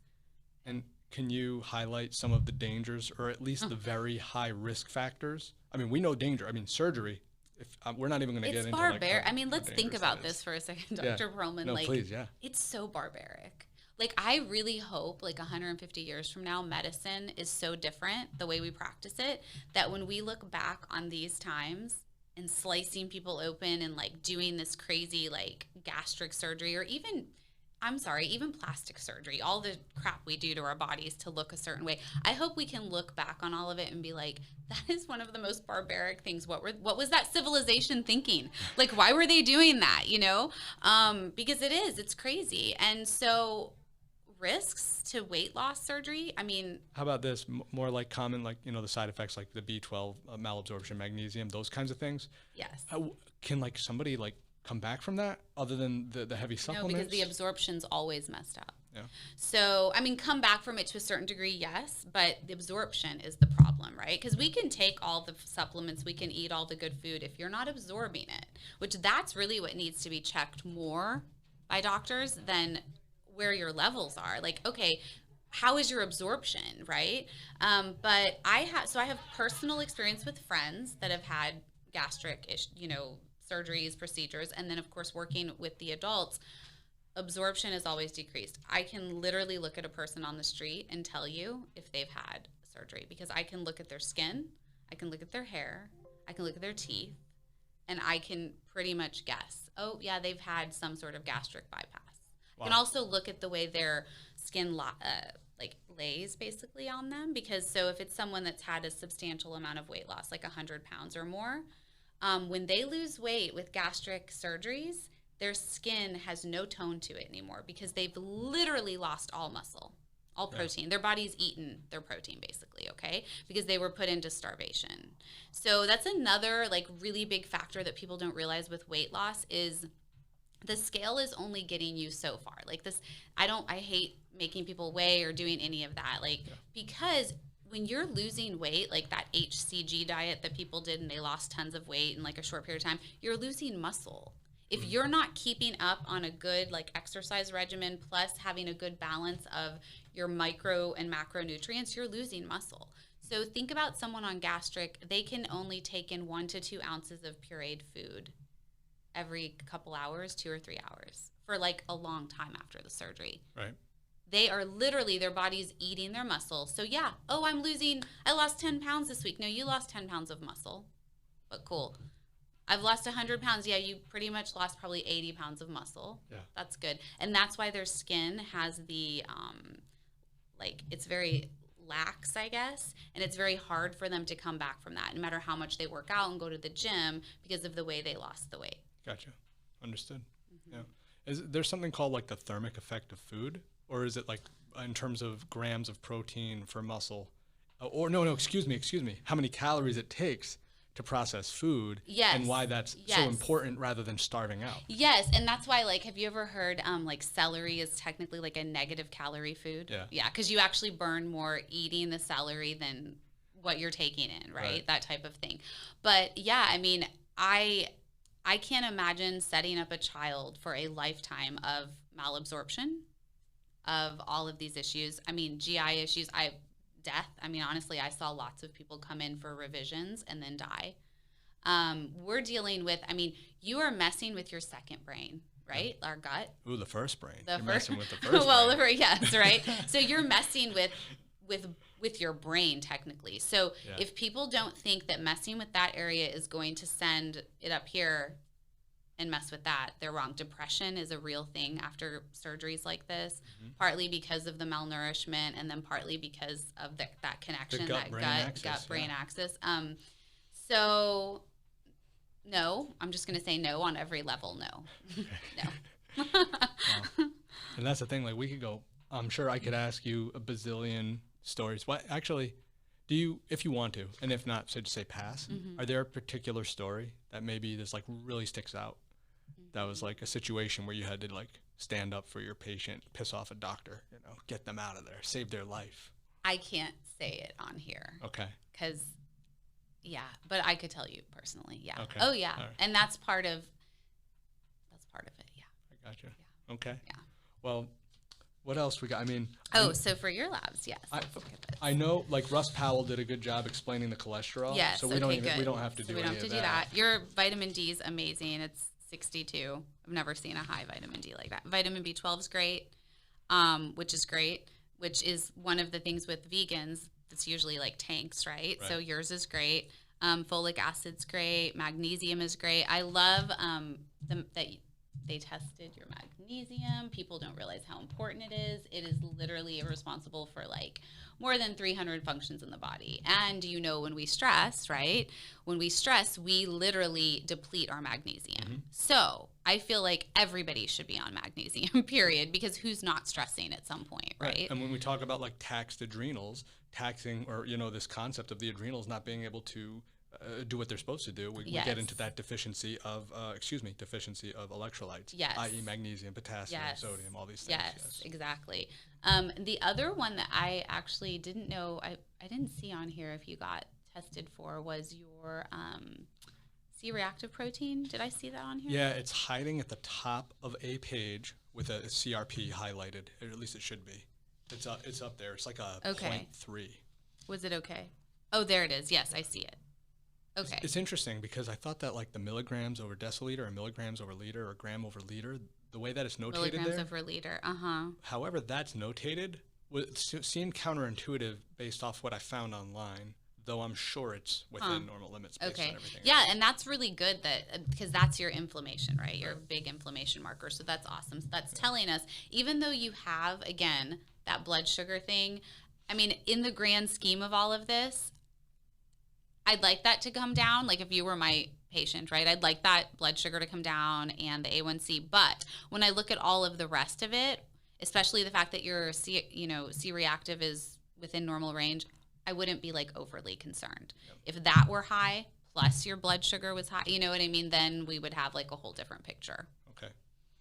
And one of the big things, like the concept that I like for patients to, I shouldn't even say that. I should just say like people in general to know is like this concept of time, like time dedicated to healing, you know? And again, everybody's different, but in your experience, something like that is a situation where blood sugar, maybe some lipid panel, certain other things when it comes to, I don't know, electrolytes, for example. Are we looking at like 2-3 weeks of rehab? Are we looking at 12 weeks of, turning things around? Are we looking at 2 days? If they had like a CMP and CBC and like their electrolytes were off? Say their electrolytes are off, blood sugar's off, lipid looks a little bit bad. Like just kind of overall, like some of the scary things. So electrolytes are easily, turned around. Yeah. You could, I mean, I don't know if you're a fan of like IV therapy and stuff like that now that they have, but really quick about the electrolytes. So if there's anyone out there that does a lot of like sweating in the summertime, does saunas, goes outside, works out, does a lot of sweating. So celery is actually one of the most amazing electrolyte replenishment foods. So it has your potassium, it has phosphorus, it has your everything, sodium. So really like 2 to 3 stalks of celery, if you just like down that after you come out from like a run outside and like drink some water, squeeze some lemon and lime in there, those are natural electrolyte enhancement techniques because as you would imagine, I don't like any of like the Gatorades. And so that stuff's crap because it has sugar or it has artificial sugar, and then that's depleting you even more from a hydration status. So anyway, on the celery level, that I just wanted to get out there, because I think a lot of people don't realize that that's available to us in natural form, our electrolytes. So that can be replenished like quickly. Electrolytes, no big deal.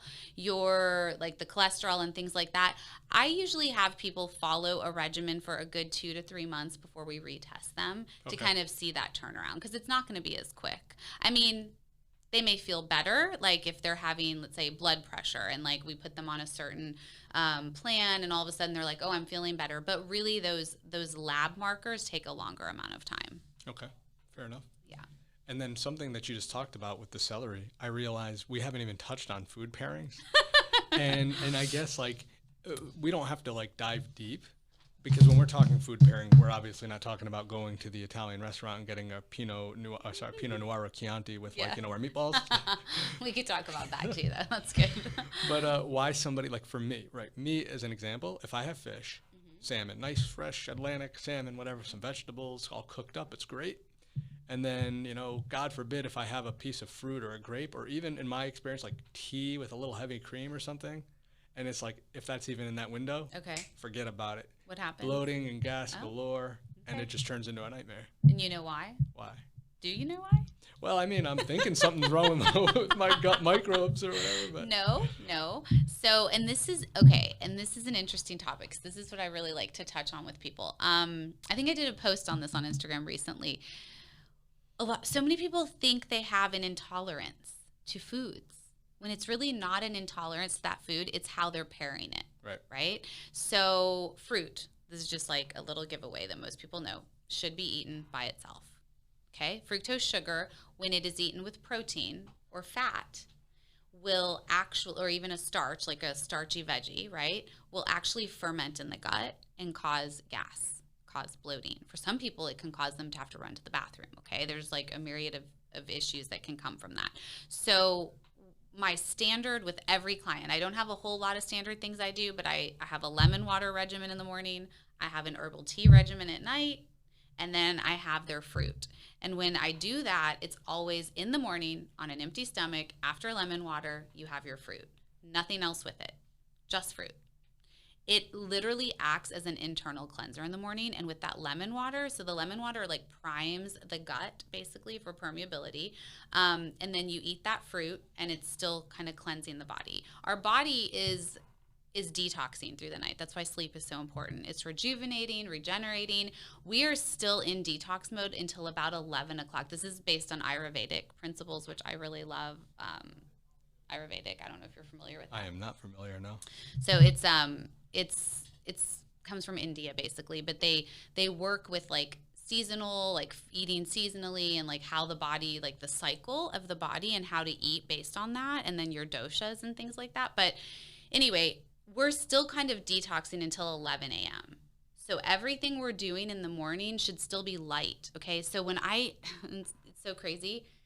When I think about people like waking up and eating like tons of bacon and eggs and sausage, or like bagels and lots of cream cheese and butter, like it physically makes me nauseous now, because I know what our body is trying to do, and you're literally resisting that by putting all that stuff in there. So our digestion in the morning should literally start slow, and you should build as the day goes on, right? So the fruit is like the perfect thing in the morning. Mm-hmm. Okay. Does that make sense? That makes sense, yeah. Okay. Definitely. And so, that being said, like on the building thing with digestion, I don't know, have you ever done intermittent fasting? Yeah.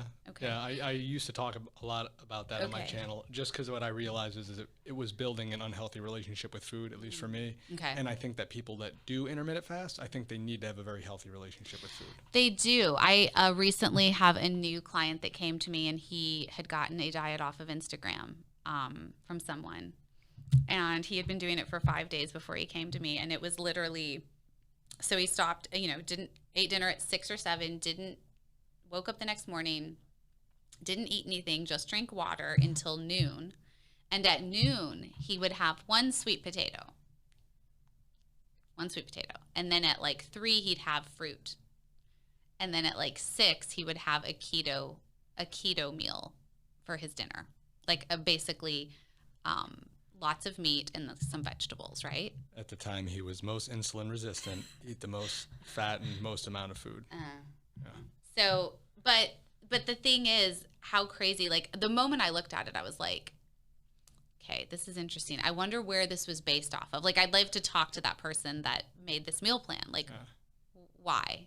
Like, what's going on here? Like, even just flip-flopping the fruit, let's just say, right? Because here's the deal. Like, we technically are naturally fasting at night while we sleep.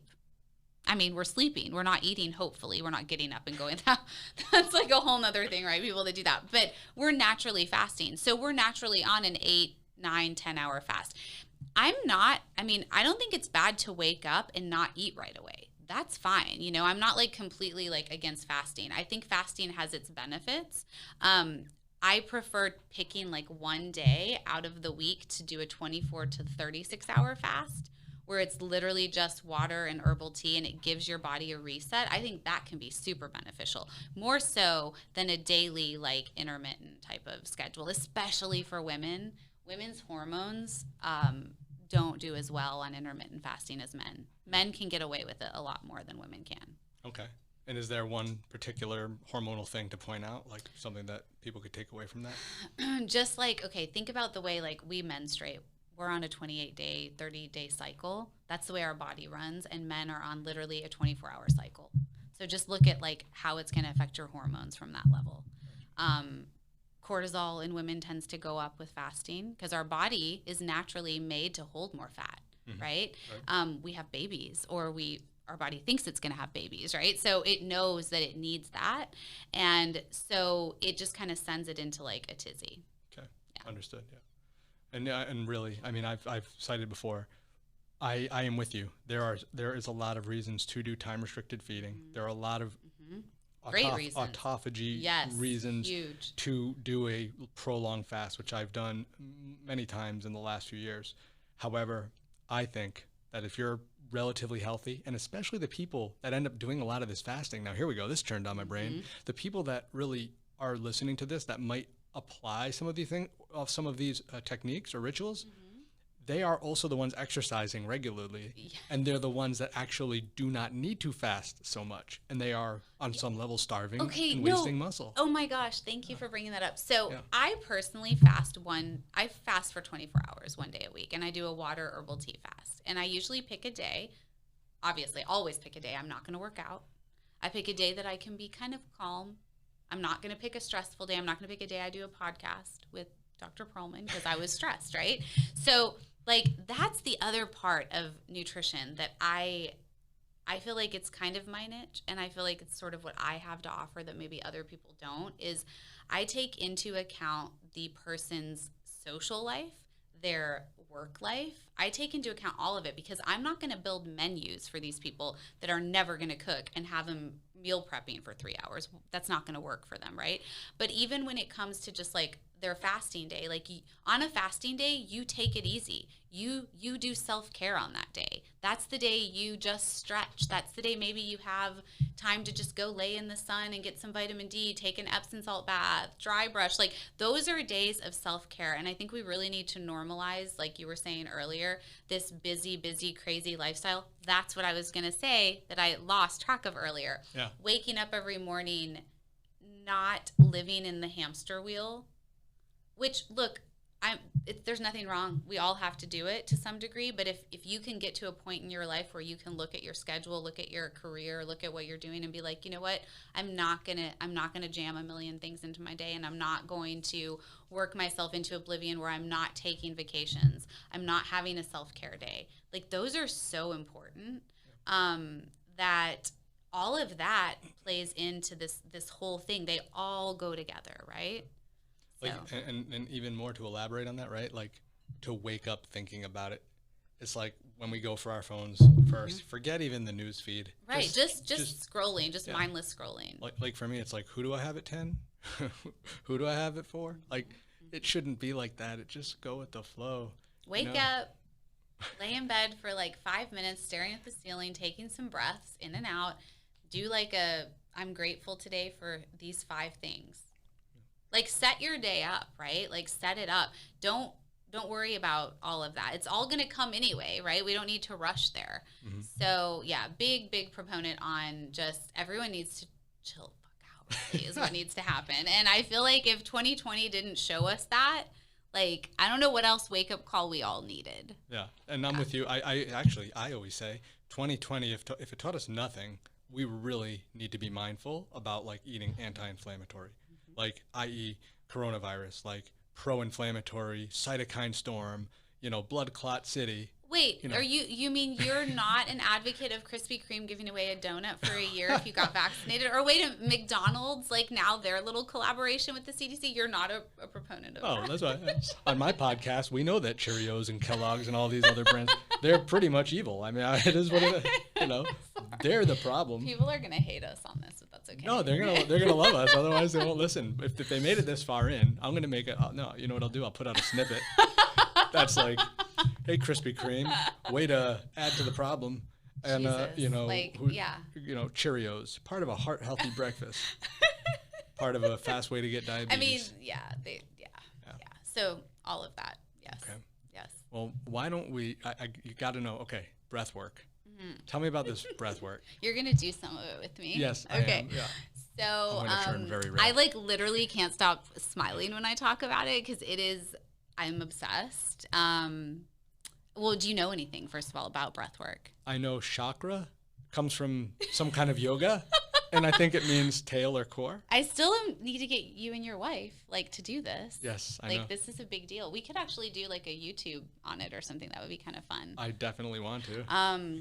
Getting my wife to, be on the camera is a process. Oh, good. Okay, so she's she doesn't like it either. She doesn't like it either, at all. Okay, yeah. Poor thing. Okay, so breath work. It is ancient, okay, obviously. I like to always tell new people coming to me, our breath is where we start in life. And I don't know if have you ever watched a baby take the first breath? This is as an aside here, but I mean, I've seen on TV, only TV, okay. Movies and stuff, when the baby, cries first, and wakes up. And have you ever seen a person take their last breath? Have you ever been next to somebody as they do that? Pretty darn close, if not yes, but I try not to think about those things. I get goosebumps when I think about both of those, right? Because that is literally, I saw my son take his first breath in life, and it was, there isn't a word in the language that we have that can describe what that feeling is, right? Mm-hmm. And I also watched somebody take their last several times. And the breath is literally our life force, right? It's what was given to us to sustain us. When we stop breathing, we cease to exist on this earth. And breath is what starts our existence on this earth. Right. So it's so magical. It's crazy. So breath is healing. We basically call it medicine. Okay.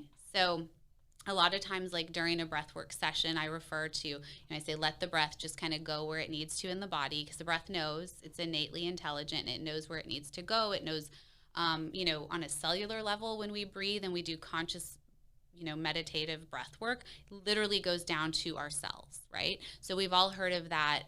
Our muscle has memory, our cells have memory. So when we experience any trauma in life, and trauma does not mean we had to be abused or something, it didn't have to be trauma like that, any trauma.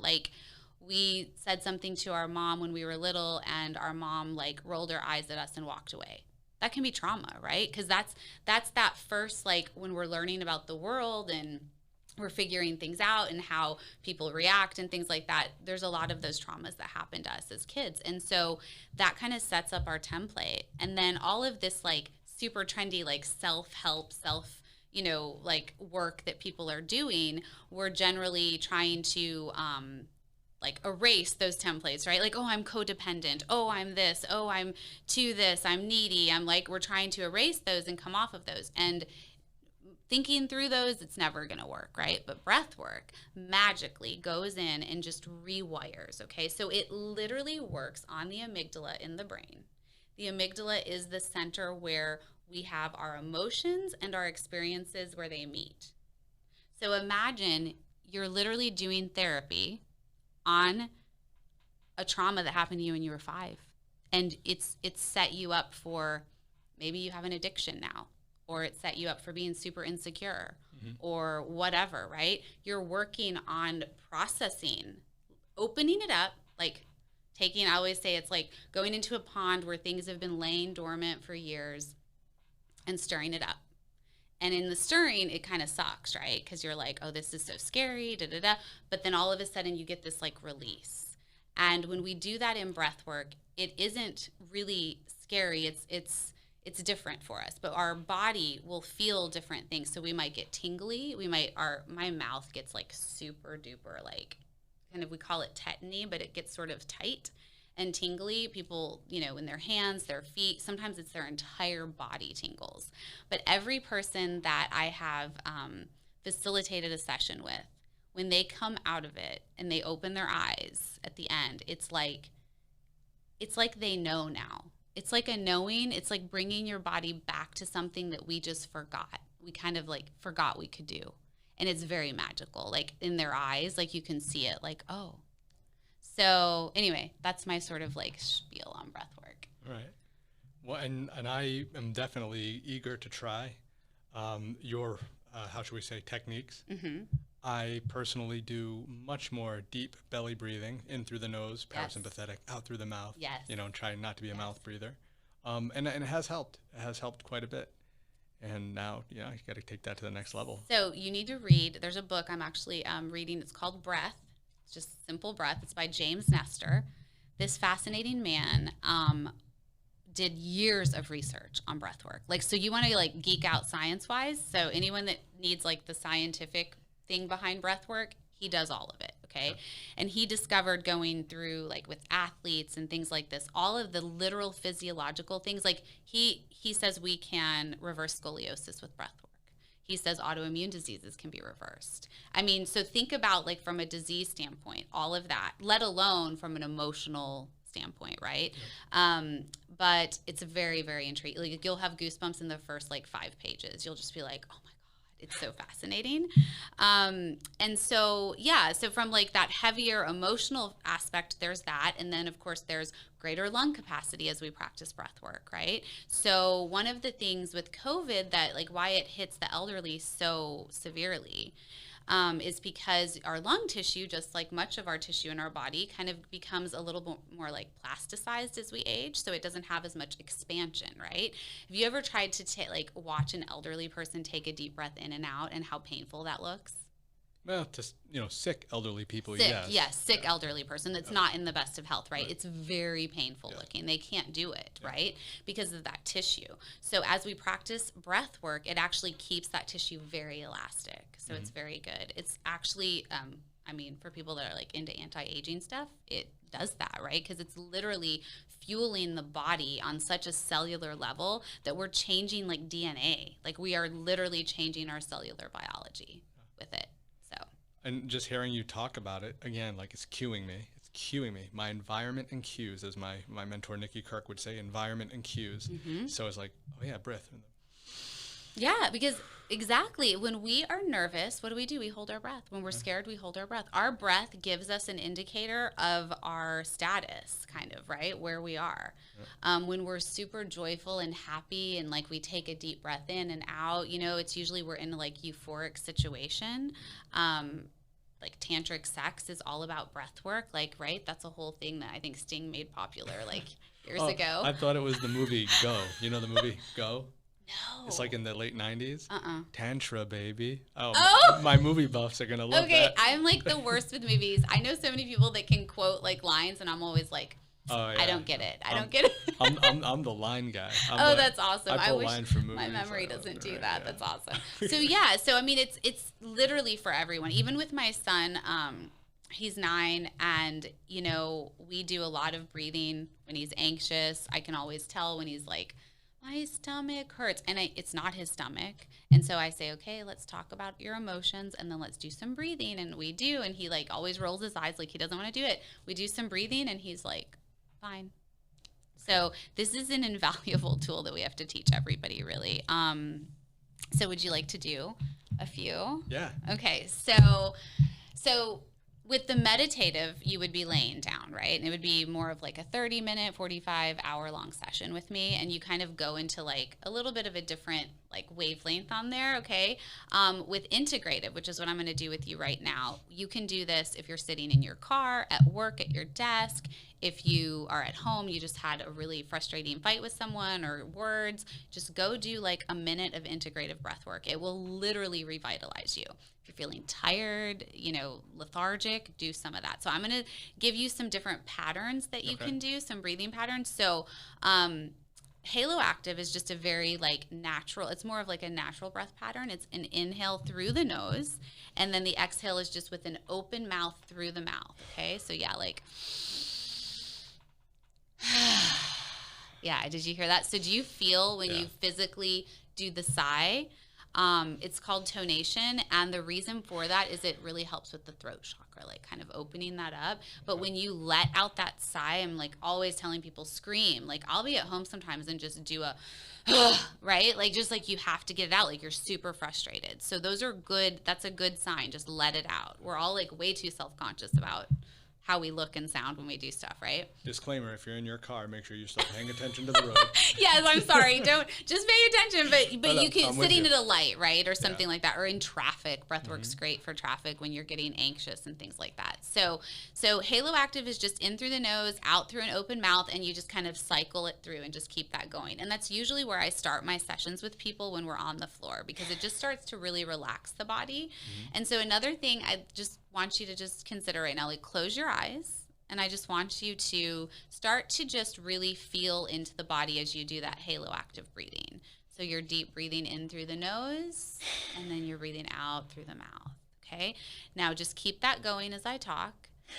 So one of the things we know about the breath, the inhale is important, right? But that exhale is super duper important, right? So that exhale needs to be sustained and intentional.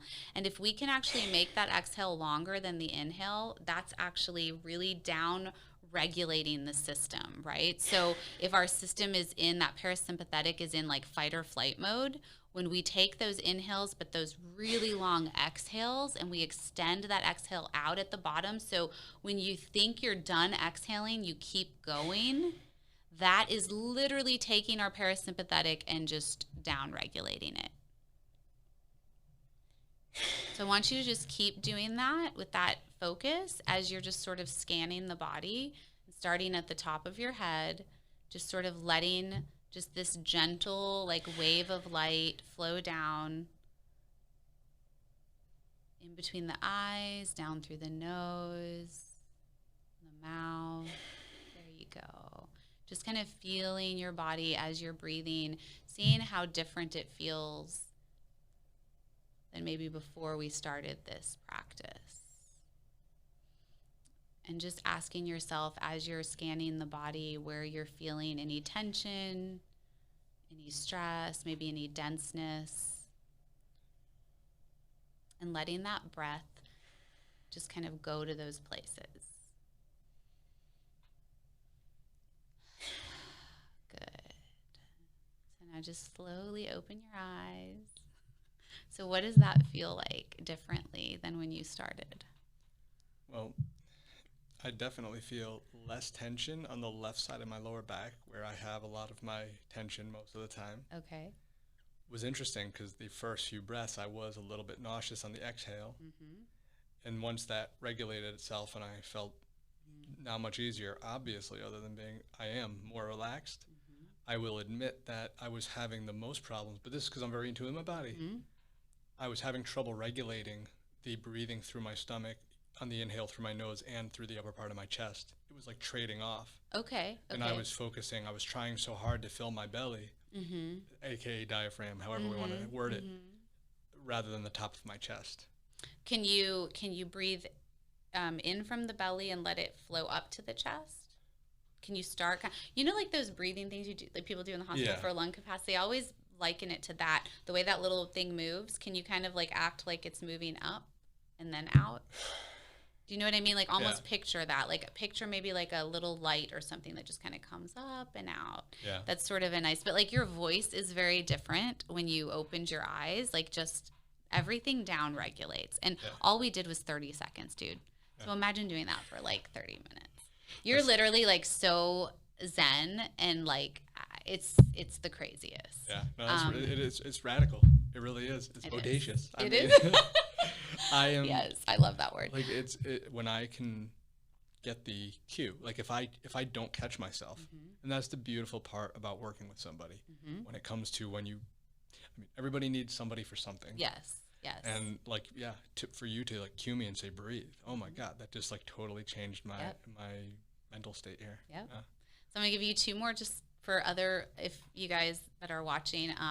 So that one's just more for like the down regulation of parasympathetic when you're in fight or flight, when you're super anxious and nervous. And then here's one for when you are angry. Okay. So this is also Kundalini Yoga's my jam. And so Kundalini Yoga works a lot with the breath. And so this breath is for when you are frustrated, when you are pissed off, when you are angry. So we want to try to, instead of holding that anger, and we want to release it through the breath. So the breath goes in through the nose.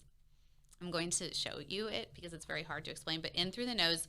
And then you basically keep your teeth together and you blow the breath out through the teeth like a snake. So it's going to have a hissing sound like a snake. So it sounds and looks like this.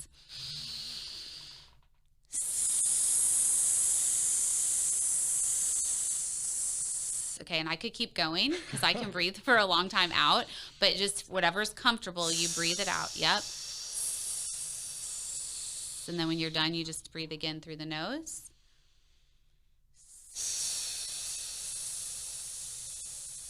And sometimes I ask people, like, if you're very angry with a person or a situation, just kind of breathe. Imagine that situation like leaving you as you're making that sound. I was about to say, Jen, damn it. Yeah, right? I'm like, yes. I love you, Jen. No, this is a really good one because who doesn't get angry, right? Who doesn't get frustrated? So this is a really good one for those moments. Okay. And then the last one this is for like you're at your desk or at home, working from home, you're super lethargic, it's 3:00, you want the Snickers bar, right? Because like the Snickers bar is going to give you energy. So instead we can do breath. And so we could either do a 2, a 4, a 6, or an 8 count. So what I'm going to show you can be modified. It's really how much you're able to take in. And as you do the breath work, you'll be able to take in more. But if it's a 2 count, it goes... Do you see how the cadence is faster? So if it's a 4, okay, you got that? Yeah. So that's the energizing breath. So again, feeling a little fatigued, try that. It's kind of like a Lamaze breath. I feel like when women are in labor, that, that sort of breath, but you can puff the cheeks out, like however into it you want to get, you kind of do that one. So that's another one. So these are all like integrative patterns. Cool, yeah. Different. I'm going to call that the I'm a man and I don't want to have to rely on coffee breath work. Yeah, definitely. No, definitely. All right, so Kat, I got to say, first off, this has been an absolute pleasure. And an hour and 48 minutes into the podcast, it's like I could probably talk for hours, right? As I always tell everybody. And it's true. And we're going to, I hope that you'll feel, I hope you're more comfortable now. I am so much more comfortable. Yeah. Yes, my breath work worked this morning. No, yes, I am. And we should do this again because there's probably more things we can talk about in terms of dairy, lectins, more autoimmune stuff. But this is a fantastic. I'm so glad that we got to do this. Thank you. Please tell me now, where can people find you online? Okay, so on Instagram, that's where most of my presence is. I'm not a Facebook person. No offense if you have Facebook, just not on there. Lots of bullshit on Facebook. So I just kind of tend to stay away. So at La Dolce Vita Dallas or La Dolce Vita Nutrition Dallas on Instagram, which I don't know. We could probably put that on the little thing at some point. That'll all be there. And then I am working on a website. Haven't really gotten that developed yet, but Instagram's the greatest. And then, of course, my email is Catherine Tiseo @gmail.com. Okay. So that's another way to reach me. But, yeah, I'm available for virtual. So I can do virtual breath work. I can do virtual nutrition consultations. Or, of course, if you're in the DFW area, I'm available in person. Very good. Yeah. And guys, I totally 100,000 billion trillion % vouch for Catherine over here. She's phenomenal. What she was able to do with our mutual patient, phenomenal. I read you one of the testimonials, and I can't wait to do a breathwork session with my wife and you. Yes, we'll tape it. And we're going to tape it. We're going to put it on YouTube and Instagram. And we look forward to more in the future. Yeah, thank you. And are there any parting thoughts or anything that you wanted to get out there before we wrap it up? Man, gosh, just, don't stress. Don't stress over anything. I feel like let's all be like a lot easier and more playful about things, and, eat well, but think well, and just be well. Well said. All right, guys, if you haven't already, subscribe to our YouTube, follow us on Facebook, Instagram, follow or review give us that 5 stars over there on Apple and Spotify. Get some comments in here. Like, let's get some dialogue. Do people do comments on YouTube videos? Are you allowed to? We just had a nice compliment on our last podcast. Okay. And I think it's starting to pick up a bit more. I would even love like questions. Like maybe the next one, like we get to pick like 10 questions from people that people have always wanted to know. That would be a fun one to do. Come see us. Like, I mean, if you're here, or just fly here to come see us. If you need that life-changing adjustment, hop on a plane and come to see Dr. Pearlman. We could do it's a tag team thing. You could get all of it in one day. It'd be amazing. Yeah. That's right. All right. Thank you so much for having me. Oh, no, Kat, it's been my pleasure, guys. I'm going to hit that outro music. And everybody, until next time, you stay blessed. Bye.